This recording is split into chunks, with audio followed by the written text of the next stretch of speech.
Si Pagong at si Matsing. Sa isang malawak na kagubatan, may dalawang magkaibang nilalang na naging magkaibigan sa kabila ng kanilang mga pagkakaiba. Si Pagong, nakilala sa kanyang kabagalan, ngunit talino, at si Matsing, nakilala sa kanyang liksi at tusong pag-iisip. Isang araw, habang naglalakad si Matsing sa gilid ng ilog, nakita niya si Pagong na nahihirapang umakyat sa pampang. "Uy, Pagong, bakit parang hirap na hirap ka dyan?" tanong ni Matsing habang nagbabalanse sa sanga ng puno.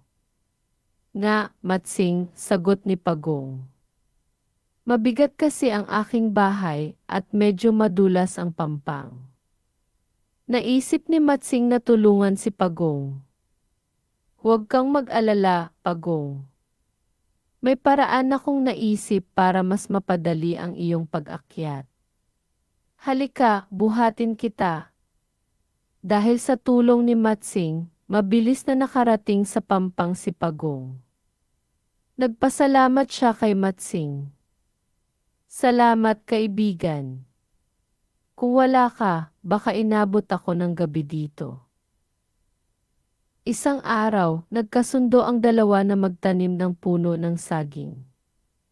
"Kung ano ang tumubo, paghahatian natin," sabi ni Matsing. Sumang-ayon si Pagong at nagsimula silang magtanim. Nang dumating ang panahon ng pag-aani, nakita nilang may mga bunga na ang puno. Ngunit nagkaiba sila ng opinyon kung paano hahatiin ang bunga. "Sa tingin ko, Pagong," wika ni Matsing, "ako ang mas maraming nagawa sa pagtatanim, kaya dapat ako ang mas maraming bunga." Ngunit sumagot si Pagong, "Matsing, pareho tayong nagtrabaho dito. Dapat pantay ang ating hasyan." Nag-isip si Matsing ng paraan upang lokohin si Pagong. "Sige, Pagong. Dahil pareho tayong nagtrabaho, pumili ka kung alin ang gusto mo, ang itaas na bahagi ng puno o ang ibabang bahagi." Alam ni Matsing na mas maraming bunga sa itaas na bahagi, kaya't inisip niyang lokohin si Pagong. Ngunit si Pagong kahit mabagal ay matalino. "Sige, Matsing. Ako na lang sa ibabang bahagi," sabi niya. Masayang-masaya si Matsing sa kanyang akala ay pagkapanalo.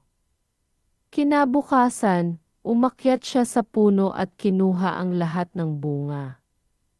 Ngunit matapos niyang kainin ang mga bunga, wala nang natira para sa susunod na ani. Samantala, si Pagong ay nagtiyaga sa pag-aalaga sa ibabang bahagi ng puno. Lumipas ang mga araw at ang mga bagong bunga ay nagsimulang tumubo muli. Sa huli, mas maraming bunga ang napasa kamay ni Pagong dahil sa kanyang pasensya at tiyaga. Natutunan ni Matsing ang mahalagang aral mula sa karanasang iyon.